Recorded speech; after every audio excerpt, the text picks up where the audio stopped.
All right, folks. So we're going to be responding to a Pakistani guy who said it's a good idea to marry your cousin. This is a very major thing. This is something that a lot of Muslims do in Muslim countries. There are some countries where there is almost a 100% cousin marriage rate. Okay? So for any women that want to marry their cousins and have husbands, husband. Do you love your husband? Oh, well, yes, I love my first husband. He is so sweet. I knew him all my life. It was the easiest decision I've ever made. Was it your decision? Was it your decision though? Was it your decision? Or were you because it perhaps was arranged for you to marry your husband? Make sure to subscribe, like, comment on the video. Follow me at Rafi the Realtor on Instagram for all of your real estate needs in Miami and the greater South Florida area. And you can support the channel by clicking on the Buy Me a Coffee link. You could find it in the pinned comment or description. Let's get into it. Your cousin is the best thing you can do nowadays. I'll tell you why. You know the girl, you know her family, you know everyone around you. There's not gonna be any difficulties between you two. There's not gonna be divorce between you two, bro. There's just gonna be a happy life, a guaranteed happy life, bro. A guaranteed happy life. Yes, the best thing you're ever gonna do if the country pays for your inbred kids, all the mental issues they're gonna have. Pakistan, I mean, all of these countries have incredibly high inbreeding rates, mind-blowingly high. I want you guys to watch something. Argument for why Christianity makes better societies than Islam, and it's pretty simple. Islamic societies breed an inbred population. Next slide, please. Muslim inbreeding has been occurring at a high rate for about 1,400 years since the early Islamic period, encompassing most of the land still occupied by Islam today. It spread from the 8th to the 15th century, moved into Persia, North Africa, South Asia, where it remains and has created some of the dumbest fucking human beings on planet Earth. The most common type of inbreeding is first cousin marriage.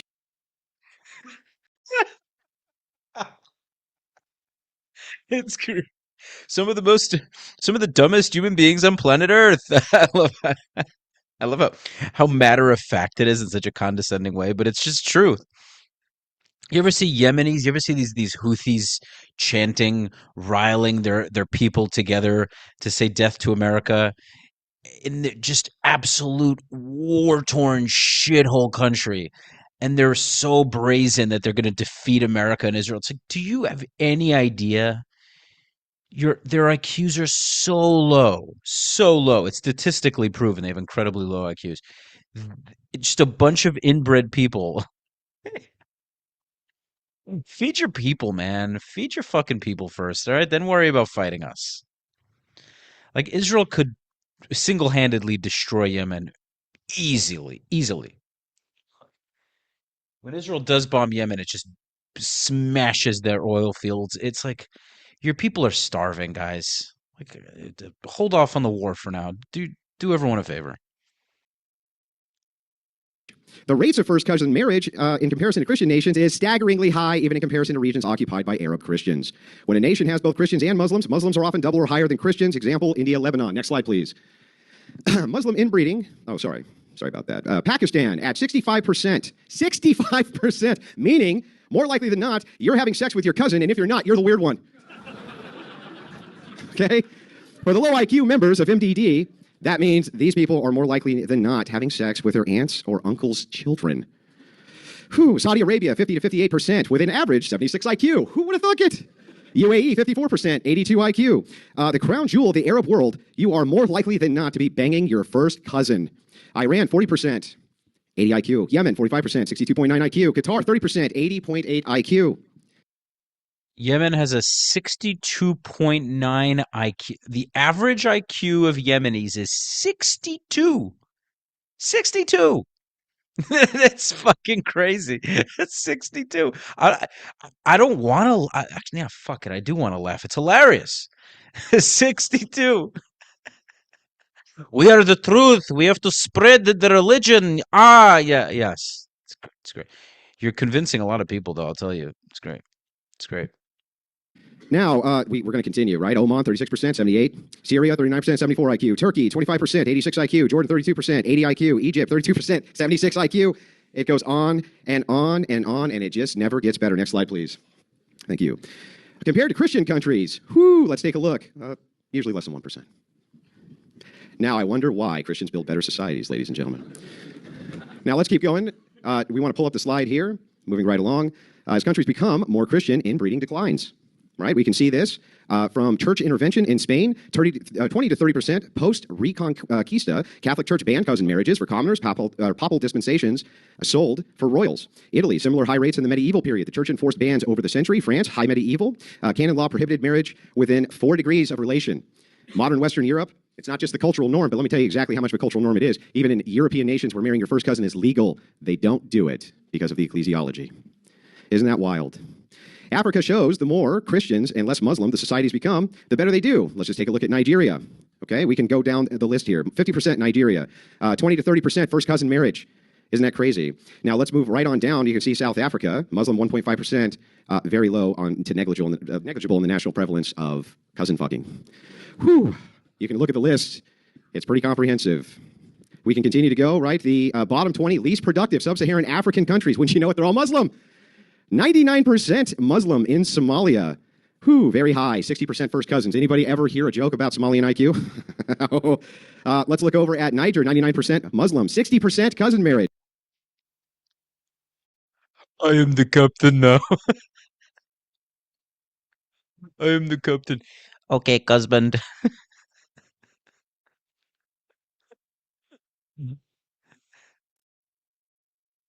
First cousin marriage. Let's take a look at Muslims. When we're taking a look at Malil, it's a 90% population, high cousin marriage. In other words, everywhere Islam goes, the IQ goes like this because they all are fucking their cousins. Not joking. Go over to the next slide, please. I want to show you this is a famous case. These are called the rat people of Pakistan. It's a condition known as microphaliacs. I think I'm pronouncing that right. I have no idea. And it's caused by excessive inbreeding. When's the last time you went to a European country and saw that? You don't see it. Inbreed, yeah. Now, hang on. Next slide, please. As we continue, let's just take a look here at the casual link between cousin humping and low IQ. Basically, there's increased homozygosity, I think that's how it's pronounced, for deleterious recessive genes, and it is the strongest causal link for why the IQs are so low. Genetic risk. Inbreeding raises the chances of inheriting 2 copies of harmful recessive genes. Brain development impact. Harmful genes can impair neurodevelopment, reducing cognitive potential. IQ reduction evidence. First cousin offspring lose 3 to 4 points on average, and closer inbreeding can cause larger deficits. They've been at it for 1,400 years. Higher prevalence equals greater risk. Populations with widespread cousin marriage show more individuals with lower cognitive performance. Generational compounding over successful generations. It's a miracle they have any IQ left.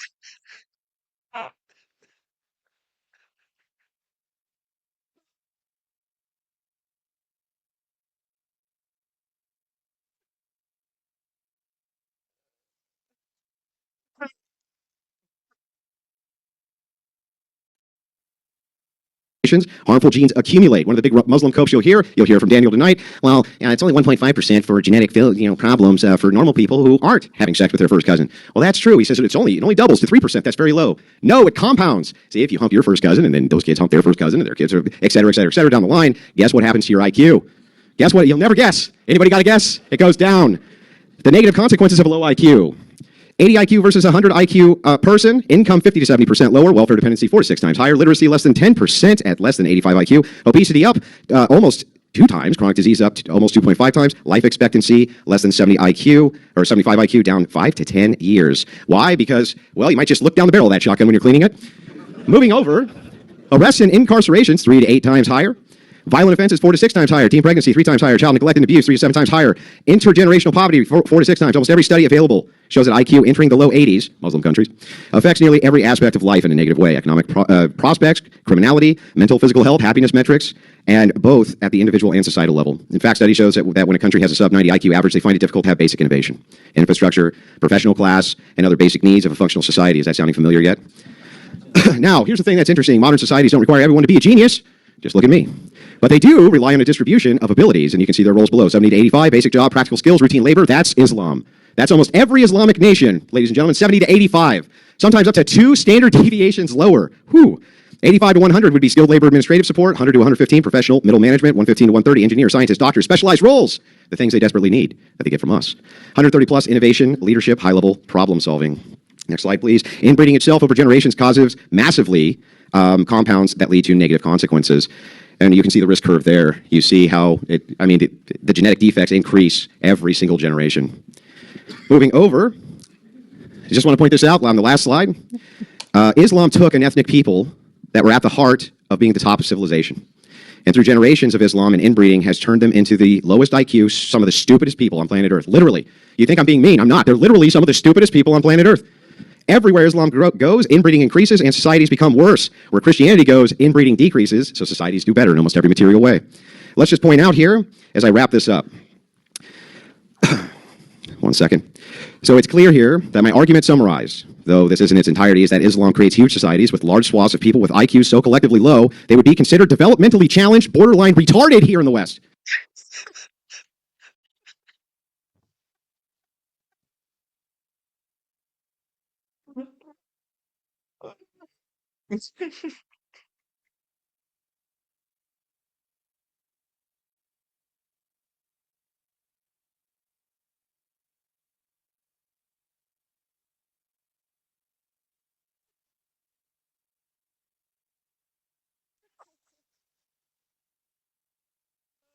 God, let's continue.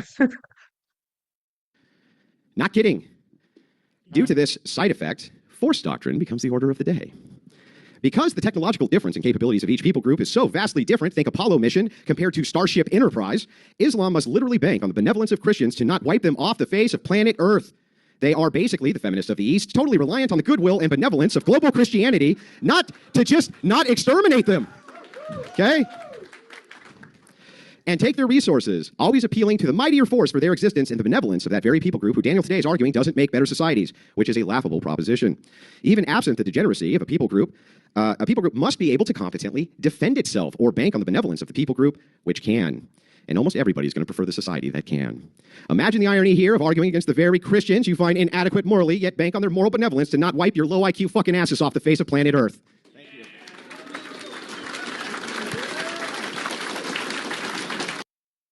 Damn, dude.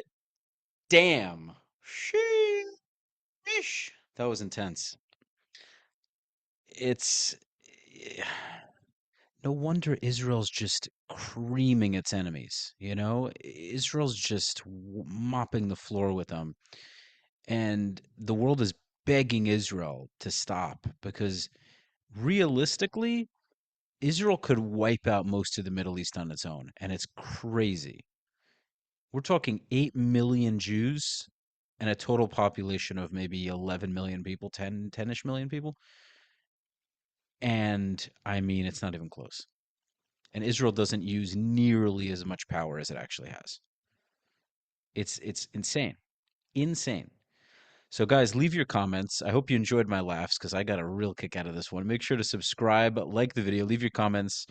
Follow me, Rafi the Realtor, for all of your real estate residential needs in the Miami and Greater South Florida area. And you can support the channel and the work that I do by going to the Buy Me a Coffee link in the pinned comment or description. Thank you guys, as always, for watching, and I hope you'll tune in to the next one. Peace out.